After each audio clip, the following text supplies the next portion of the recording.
My kids left their Rubik's Cube up here. I've always wanted to be able to complete one of these. Anyways, enough with that. I think this week's video is one many of you have been waiting for, and that is quartzite. It dominated the poll from last week, so let's dive in.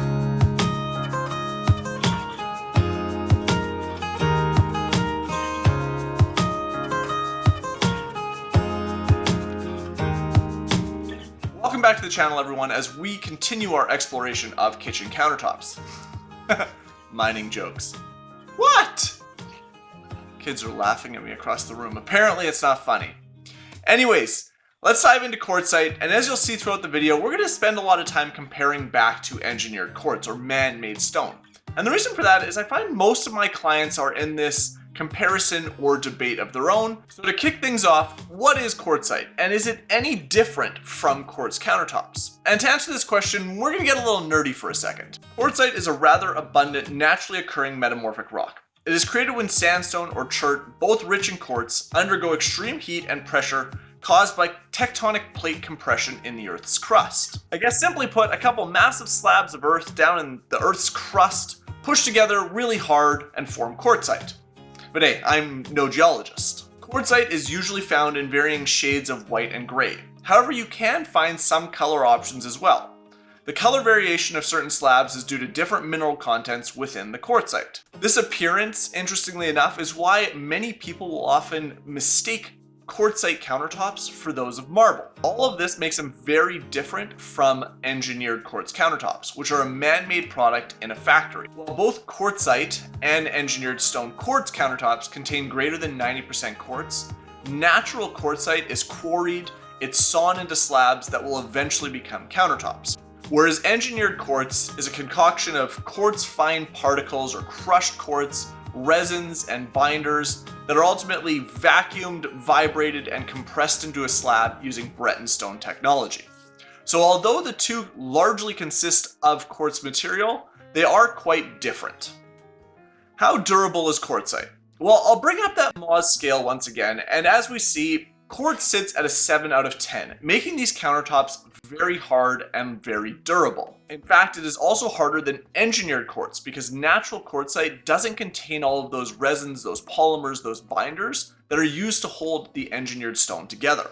However, just like soapstone, its greatest strength can also be a weakness.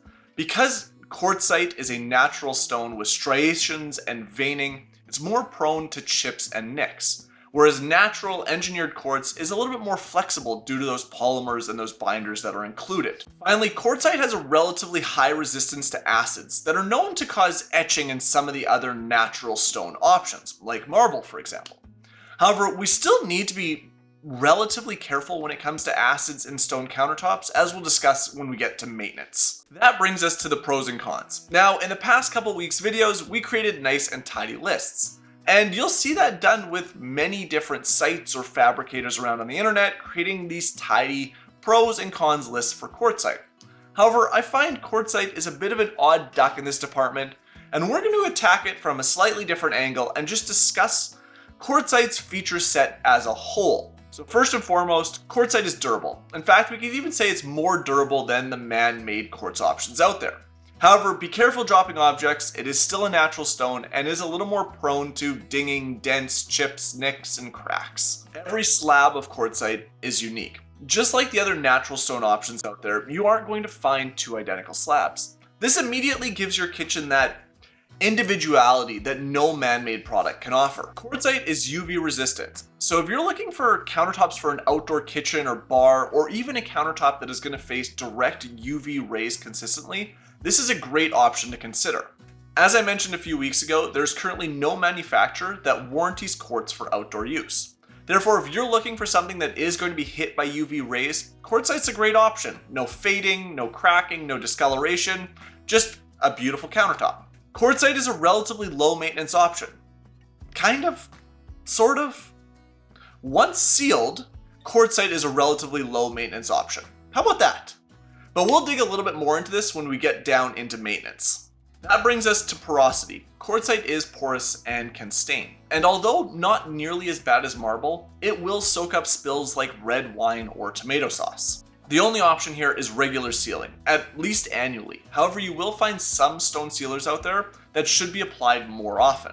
When it comes to stone sealers, you typically have two options or two camps. You have topical stone sealers, which are made up of polyurethanes, natural wax, or acrylics, and these sit and coat the surface of your stone.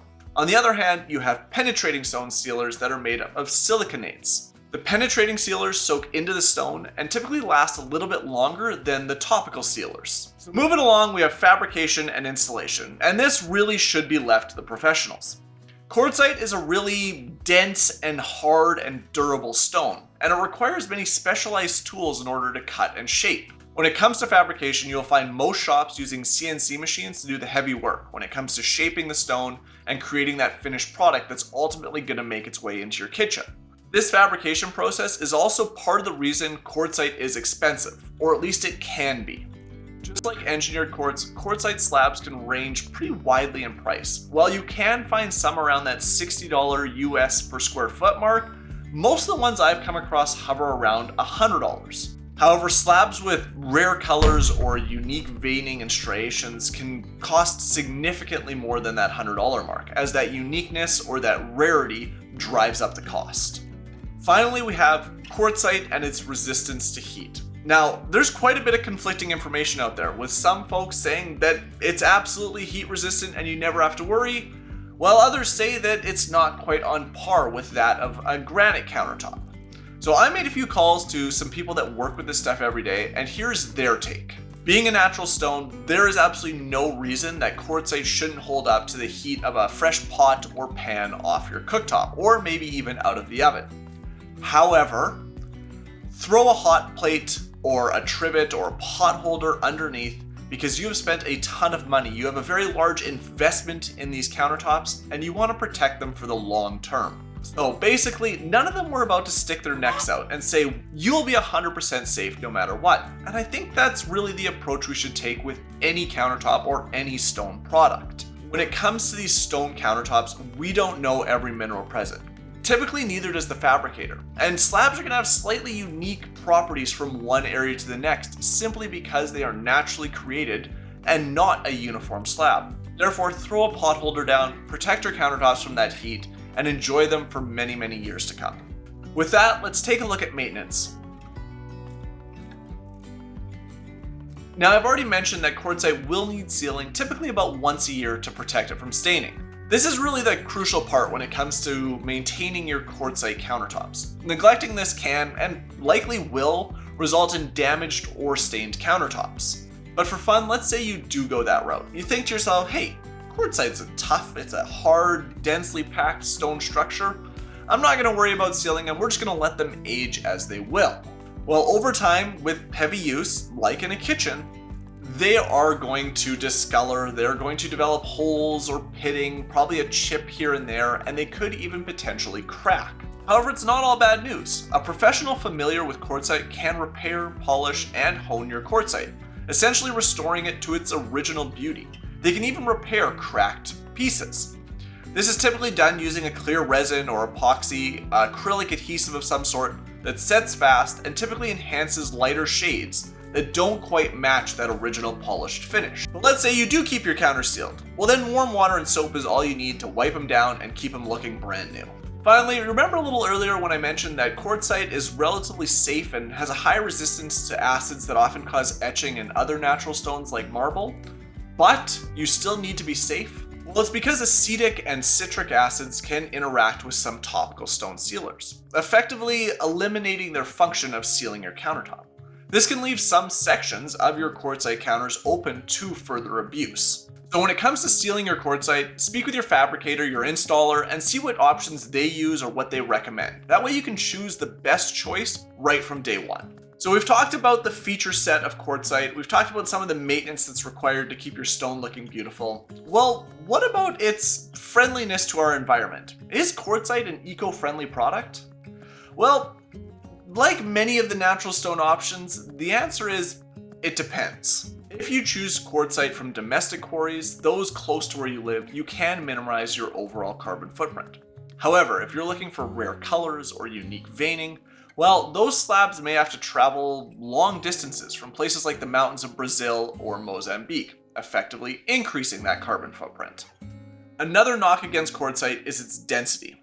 Because it is really dense and tight, compact structure, and because it is less popular, it hasn't been quarried nearly as much as something like granite. However, it still requires many of the same mining techniques like benching, drilling, chemical applications, and explosives in order to remove it from the ground. Yet, being that very dense natural stone, it's going to last for decades in your home with proper care, meaning you're not replacing it very often. And eventually, when that time does come, quartzite is recyclable.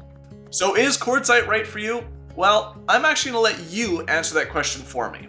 Everyone who responded to our poll and clicked on quartzite, let me know down in the comments what made you go this route, or what is making you go this route in your next kitchen renovation. Thanks a ton for hanging out with me this week. I look forward to seeing all of you guys next week when we dive into granite.